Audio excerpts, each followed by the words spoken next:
بسم اللہ الرحمن الرحیم الحمدللہ رب العالمین والصلاة والسلام علی سید الانبیاء والمرسلین اما بعد فاعوذ باللہ من الشیطان الرجیم بسم اللہ الرحمن الرحیم۔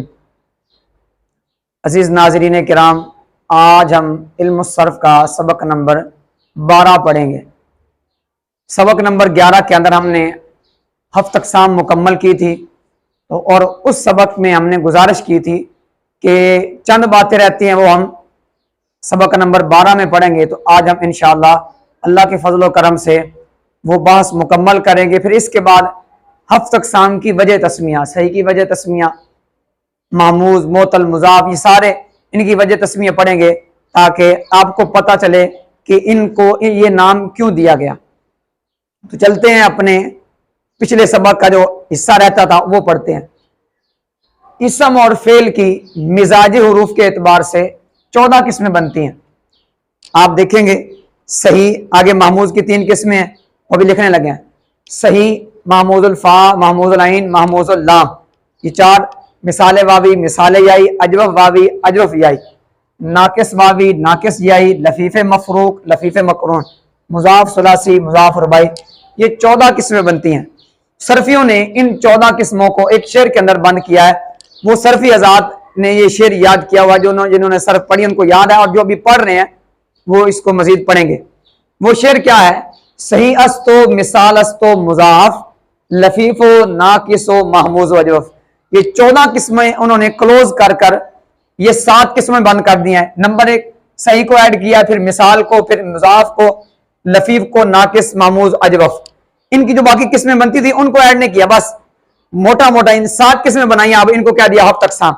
اب آپ سے جب سوال کیا جائے گا، ہم انشاءاللہ العزیز جیسے ہم نے 6 اقسام پڑھی تھی، اس کے بعد ہم نے اجرا کیا تھا، تو اللہ کے فضل و کرم سے اور اللہ تعالیٰ کی دی ہوئی توفیق سے ہم انشاءاللہ 7 اقسام کے بارے میں بھی دوبارہ اجرا آپ کو لائیو کرائیں گے انشاءاللہ۔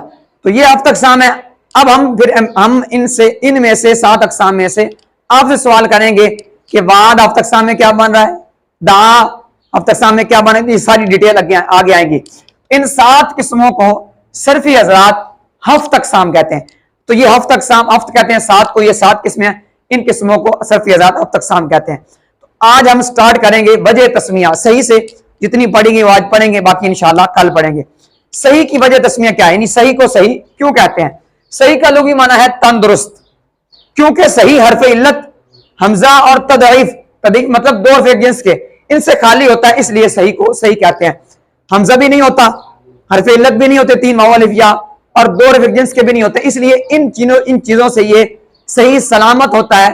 ان کے اندر یہ قانون جاری ہوتا ہے، حمزہ میں بھی قانون جاری ہوتا ہے، 2 حرف جنس کے ان میں بھی قانون جاری ہوتا ہے، اور حروف علت میں بھی قانون جاری ہوتا ہے، اس لیے یہ جو صحیح ہے ان سے تندرست ہوتا ہے، خالی ہوتا ہے، اس لیے صحیح کو صحیح کہتے ہیں۔ آگے وجہ تسمیہ محموز، یعنی محموز کو محموز کیوں کہتے ہیں؟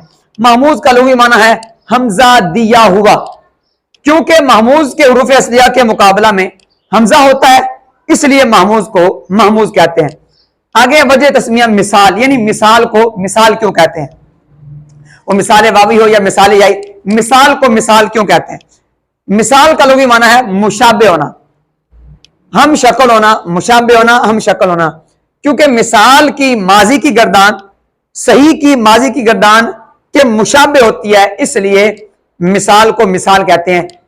کیا مطلب ہے؟ جیسے صحیح کی ماضی کی گردان میں کوئی قانون جاری نہیں ہوتا، اسی طرح مثال کی ماضی کی گردان میں بھی کوئی قانون جاری نہیں ہوتا، جیسے وعدہ، وعدہ، وعدو، وعدت، یہ سارا ایسے واو آتی رہے گی، واو کے میں کوئی قانون جاری نہیں ہوتا۔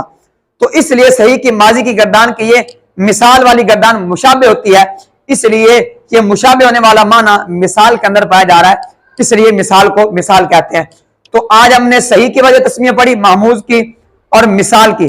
کل ہم انشاءاللہ پڑھیں گے اجوف کی، پھر اس کے بعد ناقص کی، پھر لفیف کی، مفروق کی، مقرون کی، اور اس کے بعد مضاف کی پڑھیں گے۔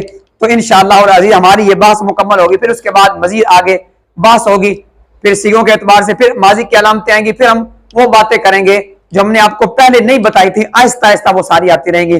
دعا ہے اللہ رب العزت سننے والوں کو کامیابی عطا فرمائے اور ہمیں اپنے فضل و کرم سے استقامت عطا فرمائے۔